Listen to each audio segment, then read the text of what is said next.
इस वीडियो में हम ज़ॉम्बीवर्स की नई फिल्म ज़ोम 100 के बारे में जानेंगे। ये फिल्म इसी नाम के एक एनिमी का रीमेक है। ये एक हॉरर कॉमेडी फिल्म है जो काफी अच्छी है।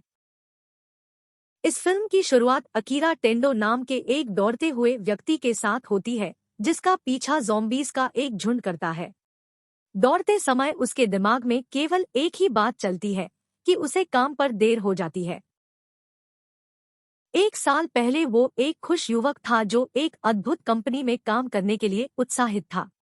उसे ये नौकरी मिलने पर गर्व था और पहले दिन उसे अपने सुपर सीनियर बॉस पर क्रश था। उसके पहले दिन उसे उसके मैनेजर कोसुगी द्वारा पूरी रात काम करने के लिए कहा जाता है। ये आदमी एक मूर्खतापूर्ण कट्टर मालिक था जिसके शब्दकोश में आराम या इंसानियत शब्द का कोई अस्तित्व नहीं था। टेंडो के लिए कार्यालय घर बन गया और घर बीच में एक पड़ाव बन गया। वो अपने पैरों को अपने अपार्टमेंट में खींच लेता था कि वो एक साल में कितना निराश और कमजोर हो जाता है। उसने अपने दोस्त केंचो के साथ अपने मुद्दे पर चर्चा की जो कोई मदद नहीं कर रहा था। ये दोनों बच्चों की तरह फुटबॉल खेल के एक पुराने मुद्दे पर लड़ते हैं। एक विज्ञापन शूट में टेंडो ने ओहतोरी को हंस यू देखा और आश्चर्य किया कि वो इतने लंबे समय तक इस कंपनी में रहकर खुश कैसे हो सकती है। ओहतोरी ने इस सवाल का जवाब ये दिया कि हर चमकती चीज सोना नहीं होती। ऐसा लग रहा था कि वो भी अंदर से खुश नहीं थी। उसने उसे खुश करने के लिए एक एनर्जी ड्रिंक दी। एक देर रात टेंडो उदास अवस्था में ट्रेन का इंतजार कर रहा था, अपने काम पर कभी नहीं लौटने की इच्छा के साथ। तभी हम एक ज़ॉम्बी को उसके पीछे चलते हुए देखते हैं। अगली सुबह मूवी के स्टार्ट में ले जाती है। टेंडो भाग के खुद को छत पर बंद कर लेता है और जब वो टोक्यो के चारों ओर देखता है तो पूरा टोक्यो अराजकता में था। लाशें हर जगह थी। ये उसे एक राहत देता है। एक साल में पहली बार उसे काम पर नहीं जाना पड़ेगा। वो इस पल का आनंद लेता है क्योंकि पहली बार वो स्वतंत्र और खुश महसूस करता है। जब वो एनर्जी ड्रिंक पी रहा था तो उसे ओहतोरी की याद आ जाती है, जो उसका क्रश। वो ओहतोरी का पता लगाने के लिए उसके फोन पर कॉल करता है। ओहतोरी उसे अपना लोकेशन भेज देती है। टेंडो बिना ज्यादा सोचे समझे उसे बचाने का फैसला करता है। नीचे जाते समय वो अपने सहयोगी और उसकी गर्भवती पत्नी से पूछता है कि क्या उन्हें सुविधा स्टोर से कुछ चाहिए। टेंडो सड़क पर साइकिल चला रहा था और ज़ॉम्बीज उसका पीछा कर रही था। ओहतोरी के अपार्टमेंट में वो कंपनी निदेशक के साथ थी जो अब ज़ॉम्बी बन गया था। जाहिरा तौर पर उसका उसके साथ संबंध था और इस तरह उसका करियर सहज था। टेंडो उसे लाश का सिर काटने में मदद करता है, लेकिन दुर्भाग्य से ओहतोरी को काट लिया जाता है। ये देखकर टेंडो अपने सामान्य होश में आ जाता है और उसकी ओर देखते हुए उसके प्रति अपना प्यार व्यक्त करता है। जब वो अपने फ्लैट में लौटता है तो उसके सहकर्मी का परिवार वहां नहीं होता। वो ज़ॉम्बी बनने से पहले 100 चीजों की अपनी बकेट लिस्ट बनाने का फैसला करता है। इस सूची में सबसे पहले किसी से प्यार व्यक्त करना था जो उन्होंने ओहतोरी के साथ किया था। अगला था अपने कमरे की सफाई करना, अपने बालों को रंगना, बाइक चलाना और आधी रात में बड़ी बड़ी आतिशबाजी करना। टेंडो ने अपनी बकेट लिस्ट को पूरा करने के लिए सबसे बड़ा फायर शो।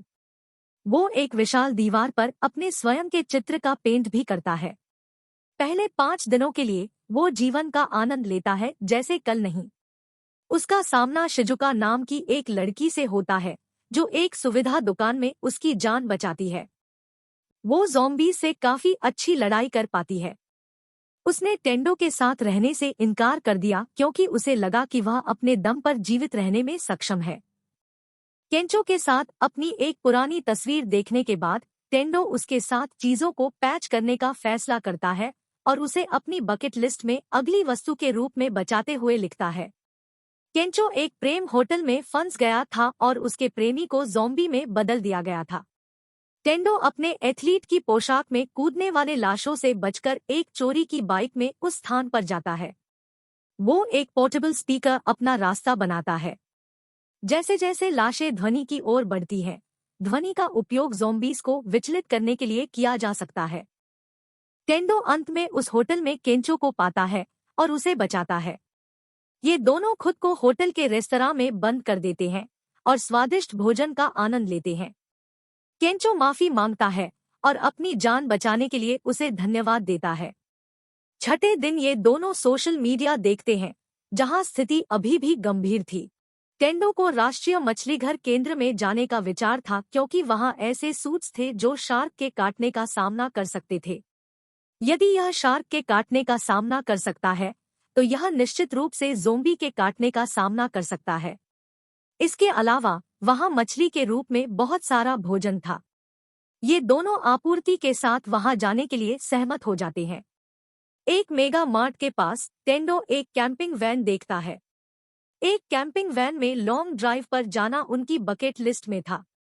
तभी लोगों को ले जा रही एक बस उनके सामने टकरा जाती है और जल्द ही ज़ॉम्बीज़ उनका पीछा करना शुरू कर देते हैं। इन दोनों ने उन्हें अंदर लाने के लिए दरवाजा खोला, जहां शिजुका भी लड़ रही थी और ज़ॉम्बी से भाग रही थी। 2 एयर अटेंडेंट, एक बस ड्राइवर और शिजुका बच जाते हैं। यहाँ टेंडो का एयर अटेंडर के साथ नशे में होने की चाहत पूरी हो जाती है। दुर्भाग्य से दुकान में प्रवेश करने से पहले बस चालक को काटा गया था और अब वह बाकी लोगों का पीछा करने लगा है। नशे में धुत एयर हॉस्टेस उसके शिकार बन गई, जबकि टेंडो, केंचो और शिजुका एक वैन में भाग जाते हैं। 7वें दिन वे सूप योग, पैराग्लाइडिंग, पटाखे फोड़ना, शिविर लगाना और सांप खाना जैसी कई वस्तुओं को पार करते हुए राष्ट्रीय मछलीघर केंद्र के लिए टोक्यो से रवाना होते हैं। उन्होंने गर्म पानी के स्पा का भी आनंद लिया, जिससे शिजुका खुश हो जाती है। वह भी टेंडो की तरह सांसारिक मामलों में फंस गई थी और आखिरकार उन चीजों को करने के बारे में अच्छा महसूस कर रही थी जो उसने कभी करने के बारे में नहीं सोचा था।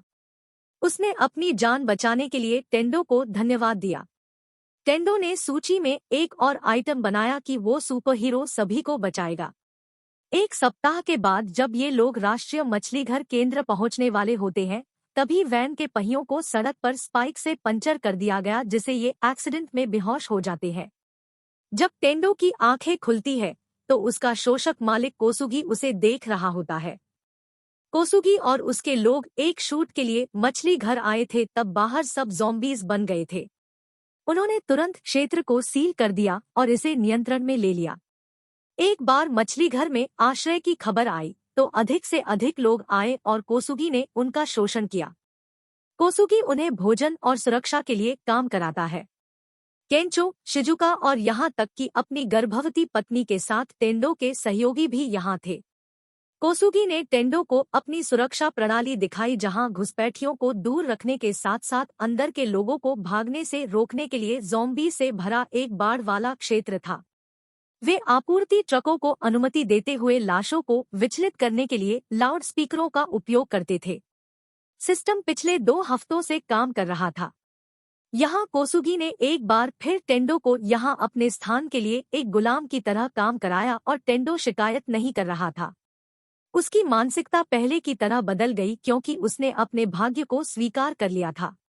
केंचो और शिजुका अपने दोस्त को कॉर्पोरेट गुलाम बनते देख असहाय थे। कुछ दिनों के बाद उन्होंने और नहीं करने का फैसला किया। टेंडो का सहयोगी एक रास्ता दिखाता है जो जोखिम भरा था। केंचो वैन की मरम्मत करता है और टेंडो को बाहर जाने के लिए कहता है। सुरक्षा पहले जोखिम बाद में की पुरानी मानसिकता में टेंडो उनके साथ जाने से इनकार कर देता है। दूसरी ओर एक ज़ॉम्बी चुपके से आपूर्ति ट्रकों में से एक में प्रवेश करता है, जो फिर मछलीघर में भाग जाता है। जैसे ही ज़ॉम्बी तेजी से अंदर जाने लगता है, एक ज़ॉम्बी भोजन क्षेत्र में लोगों पर हमला करता है। लोग और लाशें पानी में गिर गईं और एक बड़ी सफेद शार्क ने उन्हें निगल लिया।